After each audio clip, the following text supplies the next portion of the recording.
Hello, hello, hello, and welcome to Inner Work for Greater Good. My name is Emily Eldridge. I am the founder of Changelight, the creator of the Changelight system, and of course, the host of this show, Inner Work for Greater Good, where we talk about the inner work that's necessary to truly accelerate your power to change the world. I'm so glad you're here. I don't know if you saw last week's episode. I said that I had COVID. Well, I still have COVID, in case you can't hear the congestion. It's been an interesting roller coaster of a ride, to be honest with you, because it's like once you think you're feeling better and you're like, okay, I'm great, I'm back to normal. And the next day you're tired again. At least that's been my experience and my husband's experience. And also our symptoms have shown up very differently. I think it's really fascinating how our different bodies are, how our bodies react differently to the same virus. I mean, he got the same strain I did because he got it from me. And here I never really had a fever and he had really severe fevers. And here, like, I've been sort of had this drawn out experience of it, and he's actually feeling better now. And I got it before he did. So anyway, it's been an interesting journey. But another thing that's been, I don't know if I would say interesting about it. It's been more like upsetting about having COVID. And mind you, I'm going to share my experiences. I in no way at all comparing my experience with COVID to other people's experiences, because it's been, very distressing for a lot of people, and we've lost loved ones and everything. But it's interesting because since getting COVID, I got it from an event that I went to, came back with it. I learned that a lot of other people from that event got it. And ever since then, like this month of June 2022, which is when I'm recording this, was supposed to be like a really big month for me in a lot of ways, of a lot of activities and seeing old friends and making huge strides with my work and business. And so I had this event in Spain. I came back, I got COVID. I was supposed to go to my 25th college reunion. I couldn't go to that because I was sick. And then I'm supposed to, and I was supposed to be on vacation with my family this week, and I can't do that because I can't get my parents or anyone else sick, my husband and I. And then I'm supposed to go to an event here in New York at the end of this month, and I'm just praying that I'm well enough for that. Again, it's been such an unpredictable thing to deal with this. And I know that we all deal with a lot of unpredictability in our lives, and we all deal with, illnesses and things like that. But it's interesting because I was sharing with my team, my work team, the other day about how I said, I'm really disappointed and I'm feeling really sorry for myself. Normally, I'm not the type to feel sorry for myself because I see it as like I see myself as having a very blessed life, and I do. I've been extremely blessed, and I tend to have a very positive outlook, and I tend to believe that the best things are going to happen and things are happening for the good, et cetera, et cetera. And at the same time, this kind of string of disappointments has really, it got me down. It's gotten me really down. And so when I was talking with my team and talking about how I was feeling like all sorry for myself and disappointed, one of them said, that seems to be the word for COVID, is disappointment, and feeling disappointed and being disappointed. Because as we know, all of us who've had to go through this and, gone through lockdowns, we've not been able to see friends. We've had to cancel plans. We've had to cancel travel. My husband and I were supposed to go to Europe last fall, and we had to cancel that. And I know a bunch of other people have had to cancel things. And, while these aren't, huge life-threatening disappointments in those ways, it starts to wear on you, right? When you've got a lot of disappointments. And so that seems to be a lot of what COVID is, as my gal on my team said. She's, that seems to be the word for it. It's disappointment. And I want to explore that word in this episode because I think that part of the problem, I think, frankly, with the word itself is it sounds so totally banal. It sounds so kind of like, oh, it's disappointing. But really, when you sit with it, there's so much underneath that experience of being disappointed or feeling disappointed or experiencing disappointment. There are so many other emotions underneath that seemingly very banal word. And I just want to talk about that because I think it's really important to explore that and recognize where it shows up, how it shows up, how we feel it, the different emotions that are associated with disappointment, and also those inner mechanisms that we all have inside of us to try to protect us from feeling that way, both the X powers within us that actually feel that disappointment, as well as the X powers that try to protect us. If this is your first time watching my show, go back and watch some of the old episodes about X powers, which is what I call those parts inside of us that feel like they work against our power, that feel like, our blocks, our triggers, our wounds, our, blind spots, the different mechanisms inside of us that are there, whose intentions are to protect us, but that can ultimately cause us pain. So anyway, that's something, in case you're not familiar with the term X powers, go back and you'll see I've done a lot of episodes about X powers because they are a big part of what gets in the way of us truly feeling at peace with ourselves and truly maximizing our ability to make a difference in the world as change makers and as purpose and mission driven people. So as I said, the word disappointed, first of all, I looked it up really briefly before the show to see what's the root of the word. And it's actually what I thought. It's actually comes from the French word désappointé, which basically just means that you missed an appointment. Like, that's apparently the root of it. It's just, that you forewent or you missed an appointment, which is what I mean about like, okay, I'm disappointed, like, oh, I missed an appointment. But let's get into this word, because when you actually, I looked also at the thesaurus, the terms that are synonyms for disappointed, and I mean we're talking like a lot of words, a range of emotions. So it's, let's see, just a few of them: sad, angry, frustrated, disillusioned, demoralized, dissatisfied, failure, or feeling like you failed, deceived, bummed. There are a lot of emotions that are basically within that experience or feeling of disappointment or being disappointed. The other thing that disappointment and disappointed implies too, well, it implies a number of things. One is that, well, let me put it this way, that we can be disappointed or feel disappointment for a number of different reasons. It could be that someone has disappointed us, that maybe they didn't meet our expectations. Maybe they didn't show up in a certain way or even show up for an appointment. It can also mean that we're disappointed in ourselves. Maybe we're the ones who've disappointed ourselves, who've disappointed us. Maybe we didn't show up the way we hoped to show up. Maybe we didn't achieve a certain goal. And so we were disappointed with ourselves because we didn't meet that desire or expectation that we had for ourselves. We can be disappointed in that we're disappointed that like in this case, it's not anyone's fault necessarily that I have COVID. I mean, I could be angry at that person who brought it to the event where a bunch of us caught it, but maybe they also didn't know.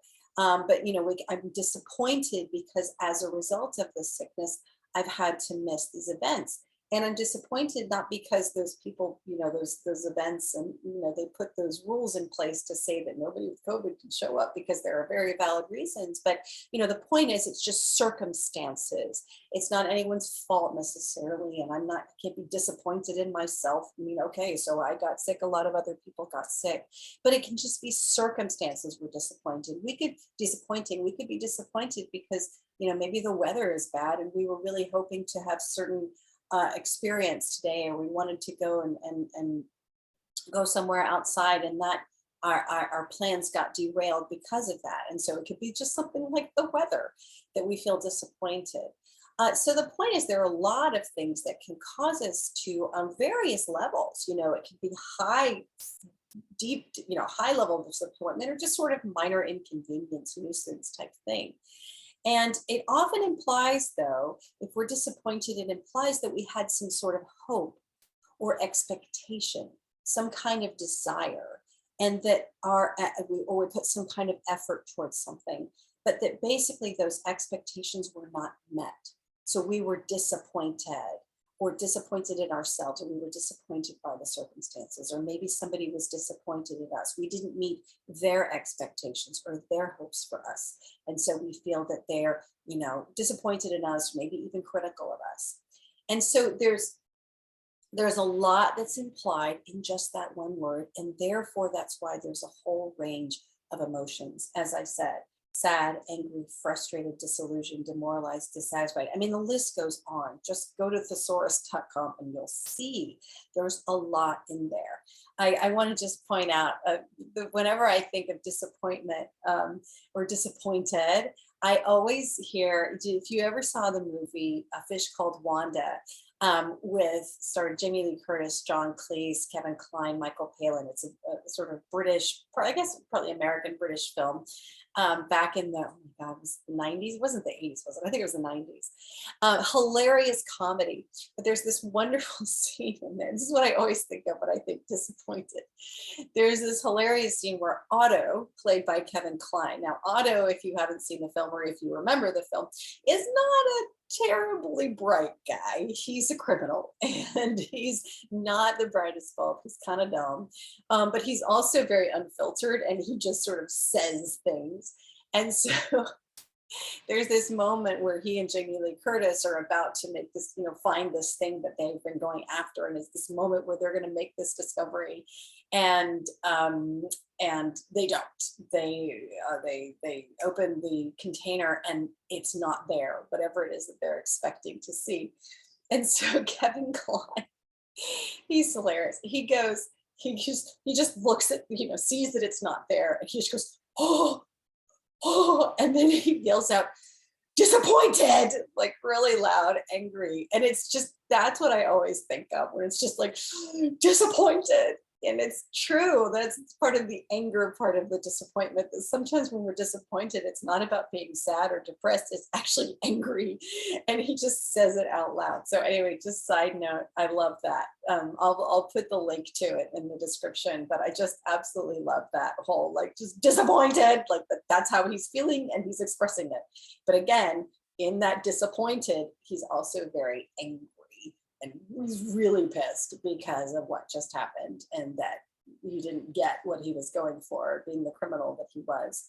But anyway, the point is there's a lot of emotion in there. So I want to unpack this a bit more and find that for me, for example, what's happened in this sort of series of disappointments, as much as these are not life-threatening disappointments, as or like life-altering disappointments, what it's also done, what disappointment can also do, is trigger some of those deeper feelings, underlying feelings. I'm sorry, not underlying feelings, beliefs that we can carry. So not only do we have a range of emotions within disappointment, but we also can have a range of beliefs that can underlie that feeling, or that can get triggered by that experience of feeling disappointed. And I just wrote down a few, and a lot of these are pretty intense. And I will say that for myself, like some of this stuff has come up for me, even in this, sort of what feels like a sort of continuing period of sickness and disappointment, and hopes and expectations for this period of my life not being met. And these don't all apply to me, but I just want to say that sometimes what can happen is, for example, if someone has disappointed us, we've been disappointed by someone, they haven't shown up for us, let's say, is a belief could be no one cares, or they don't care. That's a pretty intense feeling, I think, a belief to carry, that nobody cares or they don't care if we are disappointed by someone. Another one could be I'm not worthy, or I'm not worth it. Again, that could be if somebody didn't show up for us. That could be another belief that we carry. It never works. If we're disappointed is another belief. Is if we're disappointed by how, maybe we've worked really hard towards something and it didn't happen. It didn't happen the way we wanted it to happen. And we can end up feeling disappointed, but it can also end up reminding us of all the other times when something didn't turn out the way we wanted to and the way we were striving for it to. And so one of those beliefs that could be triggered is it never works, or nothing works, or even I'm not good enough. because it's implied that somehow we failed because we're not good enough and it's something we did wrong. And also there's no point. So notice these past couple beliefs are really feelings of helplessness and hopelessness and despair and despondency. I actually have a good friend of mine, speaking of despondent, who related to COVID. I mean, she actually hasn't been able to partake in a lot of things because she's severely immune compromised. And, she can't get sick at all. So, as I said to her, I'm like, I felt for her and said, I can hear her despondency, because I'm like, I'll get over this, but you're, stuck in your situation where you can't get it at all. And it's the fear of what would happen if she were to get it. So there was that sense of like helplessness and hopelessness and despondency that she's feeling and related to COVID. Another belief is I'm a failure. Again, triggering, we have that disappointment, and it can trigger some of those deeper beliefs, unconscious beliefs that we may not even know that we carry. And I think I already said, I'm not good enough. I'm never good enough. It's never enough, whatever I do. And so that usually comes because with disappointment, it's about if maybe there's something we've been striving towards, or to feel disappointed that maybe I'm not good enough. I'm not worth it for that person to show up for me, or for things to come my way, to go my way. So there's a lot of different layers within this disappointment. I also want to point out here in this discussion about disappointment that we, as a result, because this emotion, and this gets into, we're talking about the X powers and those inner mechanisms and the inner work that we need to do when we're dealing with disappointment, is that we have, it's funny how, again, it can be the banality, if you will, and seeming benignness of the word disappointment. It belies the fact that there's so many emotions underneath. And that a lot of times what most of us carry, which keeps us from trying, or maybe we end up over trying, is actually the fear of disappointment. Now, people often are afraid of fear of failure. Yes, but think about it this way too. What are some of the feelings that you feel when you fail? You feel disappointed. And it can be the anger, the sadness, the despondency, the not good enough, all of that other stuff. So there's so much embedded just within that. And think about it. You might want to ask yourself this when you think about the things that you really, really want but are afraid to try, is that what are you really afraid of? Or maybe when you maybe are working too hard to try to maybe it's perfectionism or any other kinds of things that might be showing up, and maybe trying too hard. What might be underlying in that is that fear of disappointment. A lot of times we're scared of being disappointed. It could be a relationship. Maybe you're scared to really try in a relationship because you're afraid of being disappointed. You're afraid that person's going to disappoint you. You're afraid you'll be disappointed by the relationship. Maybe you're afraid you'll disappoint them. So there's all kinds of ways in which fear of disappointment can show up in our lives. And with that being said, the X powers that carry those feelings, so those inner parts of us that are related to disappointment, are primarily, in my experience, remember there are the three types. There's the defenders, controllers, and woundeds. I've found that the two X powers that are most associated with disappointment are controllers and woundeds. Defenders can be involved as well, but it's mostly, I would say, controllers and woundeds. And so can think about, if you're familiar with the X powers, you've seen the previous episodes, which one of those between the controllers and woundeds do you think actually carries the feelings of disappointment, the sadness, the anger, the frustration, the despondency, the helplessness, the not enoughness? Woundeds. So our inner woundeds tend to be the ones that actually carry those feelings that are so debilitating and so sort of contracting and make us feel weak and vulnerable and scared and not empowered. And so woundeds are often the ones who are carrying those feelings of disappointment, that, the feelings of failure, or feeling bummed, or feeling dissatisfied or demoralized or disillusioned, etc. So the X power that feels that way is the wounded. The controllers tend to be the ones. It's usually types of controllers that are trying to protect us from those feelings of disappointment. Defenders can too, in their own ways. Like, for example, sometimes if we found we get really angry and it's trying to mask the fact that we actually feel very disappointed. So you can have disappointment underneath that. In the you can have, I'm sorry, you can have defenders sometimes playing a role there, but a lot of times it's controllers, and here's why. Because sometimes we will have, and these are just two basic types of controllers that can be involved in trying to protect us from disappointment. One is a type of controller that wants to keep us down, keep us feeling oppressed, prevent us from feeling hope or expectation. So it can be like an inner critic or an inner monster that's oppressing us, that's holding us down or trying to pull us back from actually getting our hopes up because it's afraid that we'll be disappointed. Here's why this type of controller often exists, is because what often happens, and this happens a lot in childhood, is like we're really joyful and excited and we have these great hopes and expectations and we're going to do this exciting thing. And so our energy, our emotions go up. Yay, it's going to be great. Or maybe something great happens, or maybe we did something that we're really proud of. But then what sometimes happens is that then we get criticized for that thing, or we have this hope and this excitement and then something bad happens, or it doesn't happen, that thing that we're hoping will happen. And so the thing is that we can get up here, but then there's the disappointment. And what can often happen to us, especially if we frequently experienced a lot of disappointment in childhood or even in adulthood too, but especially in childhood, someone continually disappointed us, or things just rarely felt like they worked out the way we wanted them to, is that a part of us will form to keep us from actually getting up to this place that will actually prevent us from feeling joy or happiness, make us scared of having those feelings. Because why? Because it's actually afraid that we're going to fall on the other end of it. We're going to be disappointed.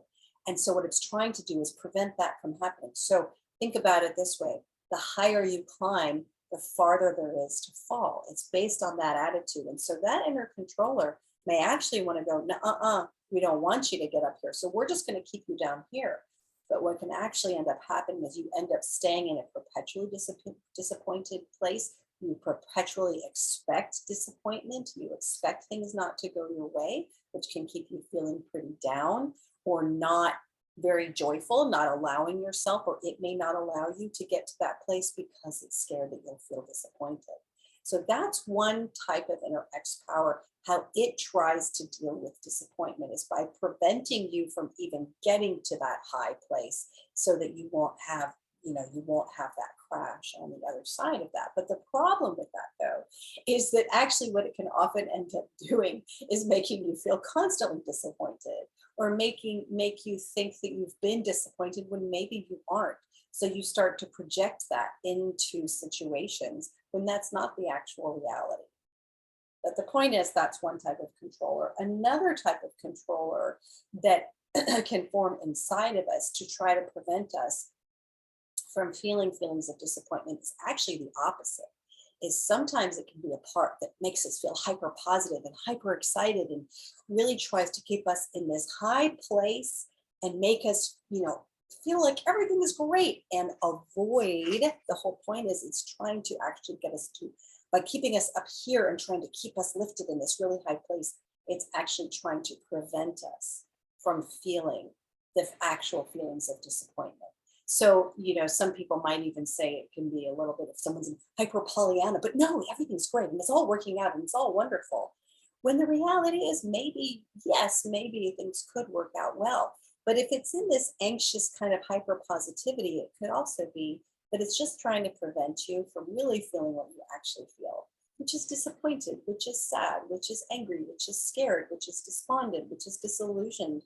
And the thing is that when we're in this place, that can serve a purpose, right? It can get us through some really tough times. It can try to keep us in this, positive state of mind to get us through when really a negative state of mind might not have served us. But ultimately what ends up happening is you end up with this extreme dichotomy, these extreme opposites inside of you, these polarities. where you have this hyper positive, everything's great, but but meanwhile there's this other part that's really actually not there and it's not feeling it. And as long as those two aren't integrated, and they're at odds with each other. So sometimes that's why we can end up even having that roller coaster of emotions, internal roller coaster between everything's great and then everything's terrible, everything's great, everything's terrible, because we are not integrated, because we have these parts of us that we're not fully, the hyper positive is trying to help you feel really positive and good, but it's not fully honoring what you're actually feeling. And if there's anything I'm always after here, it's truth. And it's important to honor the fact of how you feel on every level, and that both emotions can exist simultaneously. But it's not very helpful in my experience for us to have these struggles inside. And so that's where, though, you can have another type of controller inside of you that's preventing you from feeling those feelings of disappointment. It's trying to convince you that everything's great. No, everything's wonderful. Everything's fabulous. And that can only go so far, in my experience, before at some point those actual feelings of disappointment are going to come up, and those beliefs are going to come up, and sometimes even explode out in some pretty painful ways. So what's been interesting for me, at least in this period of dealing with the COVID and everything, and this sort of constant feeling of constant disappointment, is that it's brought up some of those feelings, and it's helped me. I've had to even kind of, as much as sometimes there's the parts of me that want to be like, no, no, no, it's all working out for the best. It's all working out for a reason. I'm like, okay, maybe. But at the same time, in this moment, like what I've been doing is I've been honoring those feelings, and I've been allowing myself to cry. I've been allowing myself to be angry and upset. As I said to my team, I'm feeling really sorry for myself. I'm not trying to deny the fact that that's how I'm feeling, or at times I've been feeling like really sorry for myself. I am grateful for the fact that I can work from home, that I can take rest, that I can rest, that I have a roof over my head. I mean, I can feel gratitude and be very grateful for the fact that I have the finances to pay for throat lozenges and other things I need at the local store to take care of this or help me through this. And at the same time, can feel that sadness and that disappointment, that poor me, feeling sorry for myself. And really the poor me is more just like feeling really disappointed, like, oh, I really had such high hopes for this month, and it's like everything's just been dashed, and it's been really disappointing. And so it's about honoring all of those feelings and honoring the both and of those feelings inside. So going back, I've only got a few minutes left, but going back to really dealing with disappointment is first of all, just recognize when it's there, and recognize that it's okay to feel how you feel. As always, it's really important for us to be very honest with ourselves about how we really feel, because as long as, if we're fighting how we feel, as I've said many times, if it's like I'm feeling really disappointed, but then I'm telling myself, no, don't feel this way, or you don't have a right to feel this way, or, oh, but everything's just wonderful and happy, and it's really about honoring and just saying, okay, I'm feeling really disappointed right now. And then it really is a good opportunity, as painful as it is. And it has really hurt. I mean, I was sitting in my husband's arms yesterday, just sobbing and really upset. I mean, again, I'm really grateful that I have such a supportive partner who's just so loving and gentle. But at the same time, like, I was really sad and I was really frustrated. And for me, like, one of the beliefs that came up was, there's no point. It will never work. And, if anybody who knows me would be like, what? You carry feelings like that? And it's like, well, clearly I do, because that's what came up, were those deeper beliefs that no matter how hard I try, it's never going to work. And as much as someone might on the outside kind of look at who I am and my situation in life and be like, really, why did you believe that? It's not about the external. We know this, right? It's like, it's not about how people necessarily see us on the outside. It's about being really honest and present with what's happening on the inside. And so for better or for worse, there are parts of me that are carrying that belief. There's no point, it'll never work. And I'm still processing it. I mean, I can feel it as I'm talking about it. And I need to take my own advice. I need to draw it out. I need to really give it voice. I need to let it really feel fully expressed and process it appropriately. including maybe I'll even do some of Byron Katie's The Work on it, ask, is that true? Is it true that there's no point, that nothing ever works? Is that true? So again, but the point is that as long as I'm harboring those beliefs on some subconscious level, they're having an impact on how I show up in the world, on how I behave, or on how other parts of me are trying to maybe mitigate that. And so that's why I find it's always the best course of action to be fully present with and honest about how we feel, because as long as we're harboring that stuff and we're not being fully honest with ourselves and not fully addressing what's going on inside, that stuff's going to affect us unconsciously. So I hope this has been helpful. I realize it's not a whole lot of fun to talk about disappointment, but that it really can be an opportunity to look at the shades of emotions that are inside, to look at the underlying beliefs that we're carrying that maybe that are getting triggered by the experience, and then to look at those X powers as well that are fueling those inner dynamics, that are in whatever ways trying to protect us, that are either feeling disappointed or trying to protect us from feeling disappointed and being disappointed.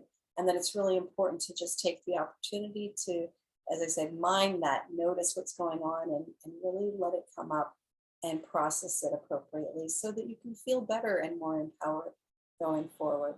So I hope this is helpful. Emily with Change Light here, coming to you with COVID, doing my best. Still feeling a bit disappointed, but I'm going to keep processing and getting through. And I hope this helps you to get through as well.